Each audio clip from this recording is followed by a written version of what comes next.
E tivemos mais um excelente episódio da série The Man Who Fell the Earth. Esse foi um episódio que deu uma grande guinada e avançou bastante na história. Vamos falar sobre isso. E aí, tudo na paz? Tudo tranquilo com você? De verdade, então, beleza? Eu sou o Felipe Dias.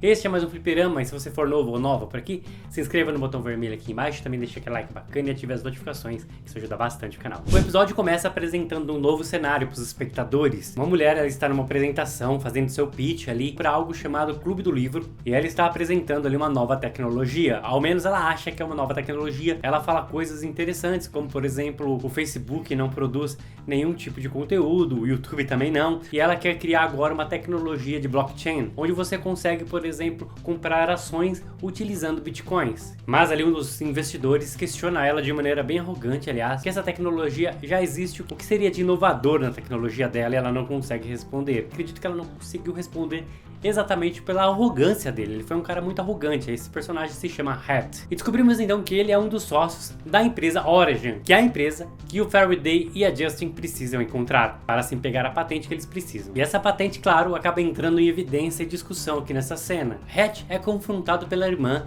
que diz que ele roubou a patente 10 do Thomas Jerry Newton, que é a única até agora que não tinha sido produzida. As pessoas não conseguem entender o algoritmo que está ali, porque ele é escrito em decimal 60, é um decimal que nós não utilizamos mais. Esse é um decimal que era utilizado pelos mesopotâmios séculos antes de Cristo. De alguma maneira, o Thomas Jerry Newton utilizou desse decimal para poder descrever a sua 10ª patente. E o Hatch, ele argumenta que na verdade ele não estava roubando a patente, e sim que na verdade ele estava estudando ela. E curioso para saber por que ela tinha sido classificada como um projeto secreto. Um ponto interessante nessa cena é que a irmã dele faz com ele exatamente o que ele tinha acabado de fazer, de maneira bem arrogante com a mulher que estava apresentando. O grande lance aqui é que ele pode ser arrogante com todas as mulheres da maneira que ele falou ali, exatamente por ser frustrado e não comandar a empresa ao lado de sua irmã, ela ser a grande chefe majoritária de tudo. Isso deixa ele um pouco para baixo e ele desconta sua raiva em outras pessoas. Mas voltando a falar dessa patente, ela já foi citada anteriormente na série, e é ela que vai levar a grande apresentação do começo da temporada, onde Faraday está fazendo uma apresentação para milhares de pessoas. Ele vai apresentar uma grande tecnologia envolvendo energia, mas vou falar um pouco disso mais pra frente. Toda essa discussão em relação à patente, ela é interessante, pois mostra que a Just Falls é a única capaz de conseguir decifrar, ela é a única que tem o conhecimento, por causa de sua tese, de conseguir decifrar essa informação. Ela sabe que era impossível decifrar e conseguir chegar no resultado final, pois aqui na Terra não temos a tecnologia suficiente para conseguir alcançar o objetivo. Não tínhamos, na verdade. E agora com a Just Falls que sabe desvendar o algoritmo e tendo a tecnologia, eles precisam então chegar até esse ato para conseguir recuperar essa patente novamente, mas as coisas obviamente não serão fáceis. Mas ainda falando da patente e da discussão se ela foi roubada ou não pelo irmão, ele acaba sendo demitido pela irmã e é expulso da empresa. E essa cena, ela não é aleatória e vai trazer consequências um pouco mais pra frente do episódio. Esqueci de falar que toda essa cena, toda essa discussão se passa em 2017, 5 anos antes dos eventos atuais da temporada. E se você tá gostando do vídeo até aqui, se inscreva no canal e também ative as notificações, isso ajuda bastante. E aquele like que o YouTube adora para divulgar os vídeos. E depois disso, o episódio volta para os dias atuais e vemos as consequências das ações do Faraday do episódio anterior. Ele utilizou ali seu poder como uma espécie de a espera de um milagre, tirando toda a doença do pai da Justin e atraindo para o seu próprio corpo. E aqui vemos como é que ele se livrou dessa doença, que novamente, mais uma vez, é bem parecida com a espera de um milagre. Mas obviamente eu posso estar completamente enganado e viajando. O que você acha? Comente aqui embaixo se eu estou viajando ou não. E agora o pai da Justin está completamente curado e muito mais forte, então ele pode cuidar, por exemplo, da neta para que Justin possa ir até Seattle e complete a missão. O pai da Justin e o Faraday sabem de todo o potencial dela. Ela, infelizmente, não acredita nela. As pessoas fizeram ela acreditar que a luz que ela tem foi apagada, mas o Faraday, pai dela, e a filha sabem que essa mulher tem um grande potencial desperdiçado. E esse grande potencial vai ser utilizado e muito aqui nessa série, e eu estou bem animado para ver ela alcançar todo o seu potencial e mostrar toda a sua inteligência. E uma cena que mencionou bastante aqui foi a cena do abraço do pai da Justin e ela, e as discussões relacionadas ao potencial dela e também ela não acreditando que aquilo poderia estar acontecendo. O nome desse episódio é New End of Promise, que é o nome de uma música de um álbum do David Bowie chamado Hours, de 1999. E a Justin e o Faraday são esses novos anjos da promessa, que vieram trazer ali mais esperança para o planeta Terra e também para o planeta Antea, que é o planeta natal do Faraday. Uma curiosidade interessante é que essa música também é a música de abertura de um jogo chamado Omnium. E o David Bowie, inclusive, é um dos personagens desse jogo, e a sinopse é a seguinte, sobre um alienígena que assume o corpo humano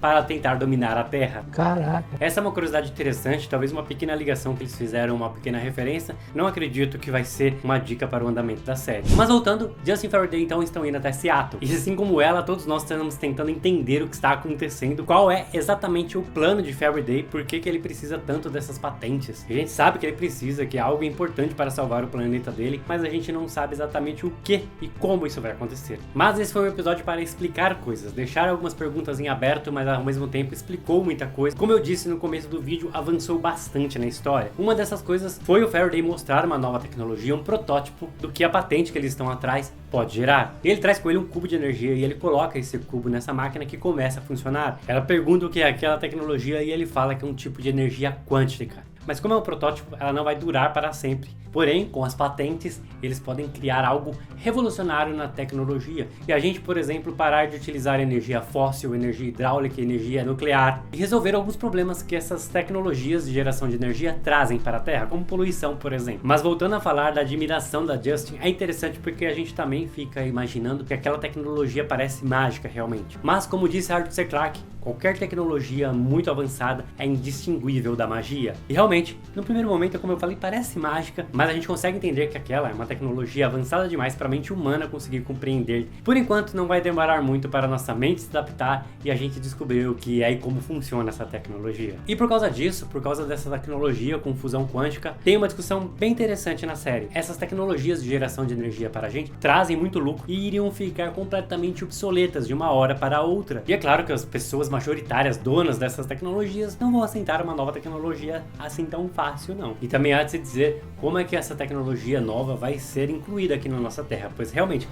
se for de uma hora para outra, ela pode acabar gerando uma crise, pessoas que perderiam o emprego, entre outras coisas. Agora que a missão de Faraday ficou mais clara, ele precisa de toda a energia necessária para conseguir levar água para o seu planeta e também para restaurar a temperatura do seu planeta. Parece que as coisas estão ficando completamente quentes por lá e ele precisa amenizar as coisas, que é exatamente inclusive o que pode acontecer aqui. Ele fala que até em 2030 a nossa temperatura também vai começar a aumentar se a gente não fizer nada. Os sintomas todos estão aí há anos e anos e anos e nós aqui da Terra não fizemos nada, resolvemos ignorar. E apesar do Faraday estar cada vez mais começando a entender as relações humanas, ele ainda fica perdido em alguns acontecimentos, como por exemplo a tristeza. Ele não entende isso. E ele não entende como uma pessoa precisa de um tempo, por exemplo, para respirar e se recompor. Para ele precisa e coloca na cabeça que a missão tem que ser feita e não importa, você não pode parar. Isso nos 3 primeiros episódios já ficou evidente. Mas com o tempo você vai percebendo que o seu jeito de andar, com o seu jeito de falar e os seus gestos vão ficando cada vez mais humano, ele vai ficando cada vez mais parecido com o personagem que vimos no começo da série. Agora sobre a cena do Alasca, ela é bem interessante. Vemos Spencer procurando informações dentro da cabana que ele estava e ele acaba achando um filme. E ao assistir esse filme, vemos uma cena bem interessante, que se passa no ano de 1984, onde Thomas Jerome Newton está numa cama sendo torturado, para que ele possa dizer informações sobre essa 10ª patente, que ele não fala, ele é bem redutivo nisso. Além de termos uma referência ao filme, temos informações novas também sobre essa nova patente, como ele sofreu bastante para mantê-la em segredo. Enquanto Newton sofre a tortura, ele canta uma música chamada I Don't Want to Set the World on Fire. Essa é uma música de uma banda chamada The Ink Spot. É interessante, pois fala, eu não quero incendiar o seu mundo, o que eu quero é trazer uma chama para o seu coração. E é exatamente isso que está acontecendo aqui na série. Tanto Newton como Faraday trouxeram várias tecnologias, claro que eles tinham seus próprios objetivos com isso, mas ao mesmo tempo foram tecnologias que ajudaram e muito o planeta Terra. Mas voltando, então Spencer ele descobre a verdadeira identidade do Newton, e essa informação é muito importante para sua missão. Ele agora realmente precisa descobrir o que está acontecendo e também conseguir essa tal 10ª patente. É aquele clássico, se uma patente como essa cair nas mãos erradas, o que pode acontecer? Mais uma referência para David Bowie. Faraday e Justin acabam encontrando com o Hat. 5 anos se passaram, aparentemente ele não está muito bem, não, e está com uma doença e suas finanças não são das melhores. Faraday e Justin pedem ajuda para ele, pois dessa maneira eles vão conseguir entrar na empresa Orange. Mesmo receoso, no primeiro momento ele não aceita a missão, mas acaba fazendo algumas ligações ao numeral 60 com o que foi entregue para ele. Bom, então aqui começa a missão dos 3 e conhecemos então talvez um novo protagonista para essa história. E a missão ficou muito mais complexa ainda, pois agora eles precisam chegar até Londres. Eles foram até Seattle e descobriram que na verdade a patente fica em Londres, em Seattle ficava apenas ali uma das filiais. Em Londres as coisas começaram a ficar um pouquinho mais complicadas, pois o Faraday precisa fazer a sua apresentação e entre algumas confusões e algumas cenas bem engraçadas, como por exemplo interromper uma apresentação de um cara que tinha feito um cálculo errado, ele vai lá para tentar corrigir. E é isso que gera a última cena, a cena final, e muito emocionante e importante para a série. Aqui ele mostra a sua tecnologia, o seu protótipo, aquele que ele tinha mostrado para Justin, e tudo ao redor começa a se ligar sozinho. Aquele grande poder tecnológico que ele tem em mãos começa a ligar vários lugares ao redor ali. Não sabemos ainda quais serão as consequências dessa cena, pois ela se encerrou aí, mas com certeza algo novo vai acontecer. Como eu disse, a história começou a avançar bastante nesse episódio e o ritmo está muito mais acelerado, e a partir daqui eu acredito que vai acelerar ainda mais. Esse foi um dos melhores episódios até agora e acredito que a qualidade da série só vai aumentar daqui pra frente também, pois com os objetivos mais claros agora, outras coisas estarão em jogo. Eles, por exemplo, não sabem que o Spencer e a Liz estão atrás deles, e nós também não sabemos quais serão todas as consequências para conseguir chegar no objetivo final. Como eu falei, tô gostando bastante dessa série. E você? O que você está achando dessa série? O que você achou desse episódio? Deixa sua opinião aqui nos comentários, vamos debater sobre ela por aqui, tudo bem? Deixa aquele like bacana e maroto, que você sabe, o YouTube adora e me ajuda bastante. E aqui do lado vão aparecer outros vídeos produzidos aqui no canal. Se você gostou desse aqui, você pode gostar desses aqui também. Muito obrigado por assistir esse vídeo até o final e até a próxima.